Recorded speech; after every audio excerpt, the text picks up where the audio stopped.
Hello dear investors, आप सभी का स्वागत है स्टॉक मार्केट स्टूडियो में।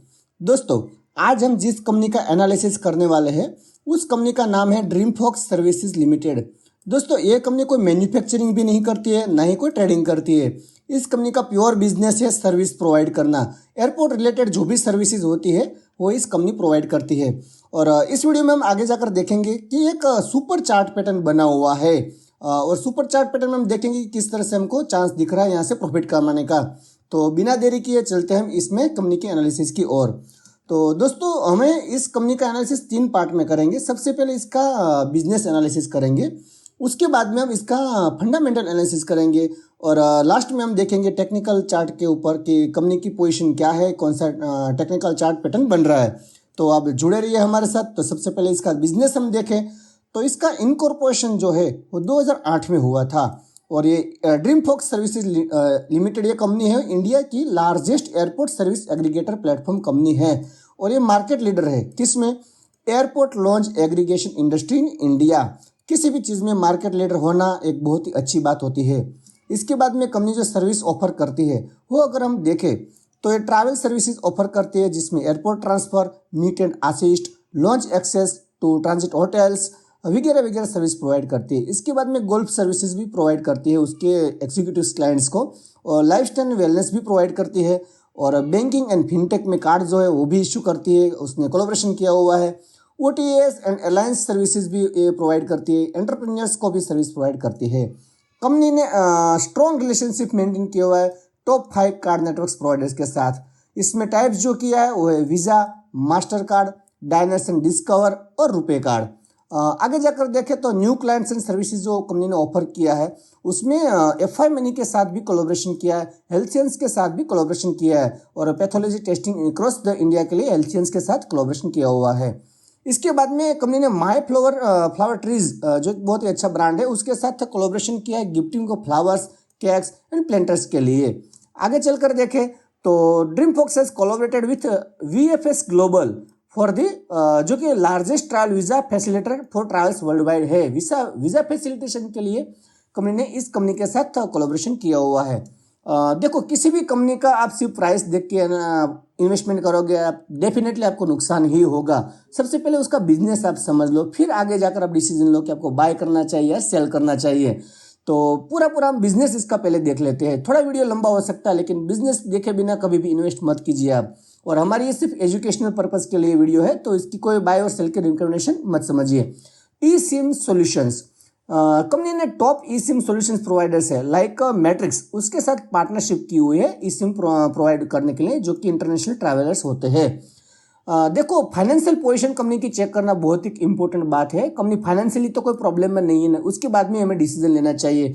तो अगर हम इसका फाइनेंशियल स्टेटमेंट वगैरह देखें तो ड्रीम फॉक्स सर्विसेज लिमिटेड जो BSE और NSE दोनों में ही लिस्टेड है, उसका मार्केट कैप है 2453 करोड़। मतलब अभी ये कंपनी स्मॉल कैप कंपनी है। आगे जाकर जैसे ही कंपनी का बिजनेस ग्रोथ होगा ये आगे जाकर मिड कैप बनेगी, फिर लार्ज कैप भी ये कंपनी बन सकती है। किसी भी कंपनी का वैल्यूएशन कैसा है, कंपनी सस्ती है या महंगी है, उसकी शेयर प्राइस कैसी है, ज़्यादा है या कम है, उसके लिए हमें स्टॉक पी देखना चाहिए। तो इस कंपनी का जो स्टॉक का पी है वो 33.7 है और इंडस्ट्री का अगर पी हम देखें तो 33.4 है जो कि इंडस्ट्री के पी के पास में है। मतलब ये महंगी अभी नहीं है।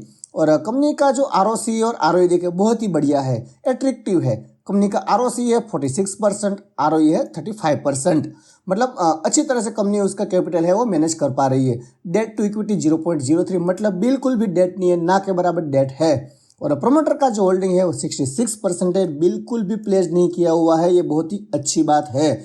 और पब्लिक का होल्डिंग अगर हम देखें तो ओनली 20% ही होल्डिंग है। और कोई इन्वेस्टर है या नहीं वो हम चेक करें तो इसके अलावा FIs के पास नियर अबाउट 3.88% होल्डिंग है, DIs के पास 9% होल्डिंग है और पब्लिक के पास ओनली 20% ही होल्डिंग है। एक चीज़ बढ़िया मुझे लग रही है वो मैं आपको अगर इसमें बताऊं तो इसका इंट्रिंसिक वैल्यू देखिए। इंट्रिंसिक वैल्यू इसका है 506 और अभी मार्केट प्राइस क्या है इसकी 462। मतलब इंट्रिंसिक वैल्यू से कंपनी की प्राइस बहुत ही कम है। एक वैल्यूएशन के लिए इंट्रिंसिक वैल्यू देखना बहुत ही महत्वपूर्ण हो जाता है। जब इंट्रिंसिक वैल्यू से प्राइस कम होती है तो इसका वैल्यूएशन अच्छा कहा जाता है। इसकी बुक वैल्यू देखें तो 44 रुपीज़ है। कंपनी का जो हाई प्राइस ऑल टाइम है वो है 847 और फेस वैल्यू कंपनी की जो है 2 रुपीज़। कंपनी ने 50 वीक हाई जो लगाया था वो 582 का है और 52 वीक लो जो है 432 है। अगर हम इसके क्वार्टर्स रिजल्ट्स देखें कि रिजल्ट्स कैसे कंपनी ने पोस्ट किए हैं, तो यहाँ पर आप देख सकते हो जून 21 में यानी 3 साल पहले ओनली 25 करोड़ का ही सेल्स पोस्ट किया था। उसके बाद में कंपनी ने कंटिन्यूसली ग्रो किया, कंटिन्यूसली आगे जाके सेल्स बढ़ाया और लास्ट में जो सेल्स दिखाया कंपनी ने जून 2024 में वो है 321 करोड़, नियर अबाउट 12 टाइम्स हो गया है। मतलब ओनली 3 साल में एक बहुत ही बढ़िया ग्रोथ है इसमें। और इसका अगर हम नेट प्रॉफिट देखें तो 2021 में तो लॉस मेकिंग कंपनी थी, ओनली -1 करोड़ का लॉस किया था। बाद में सितंबर 2021 में कंपनी ने 2 करोड़ का नॉर्मल प्रॉफिट किया था, वहाँ से कंपनी ने ग्रोथ स्टार्ट किया और अभी आप देखिए जून 2024 में जो पोस्ट किया है वो है 17 करोड़ का, बहुत ही अच्छा खासा ग्रोथ किया हो। और इसमें भी अभी आप देखिए ऑपरेटिंग प्रॉफिट मार्जिन है थोड़ा सा कम हुआ है, जैसे जैसे ऑपरेटिंग प्रॉफिट मार्जिन बढ़ेगा वैसे वैसे यहाँ पे इसका प्रॉफिट भी और ज़्यादा तेज़ी से बढ़ेगा।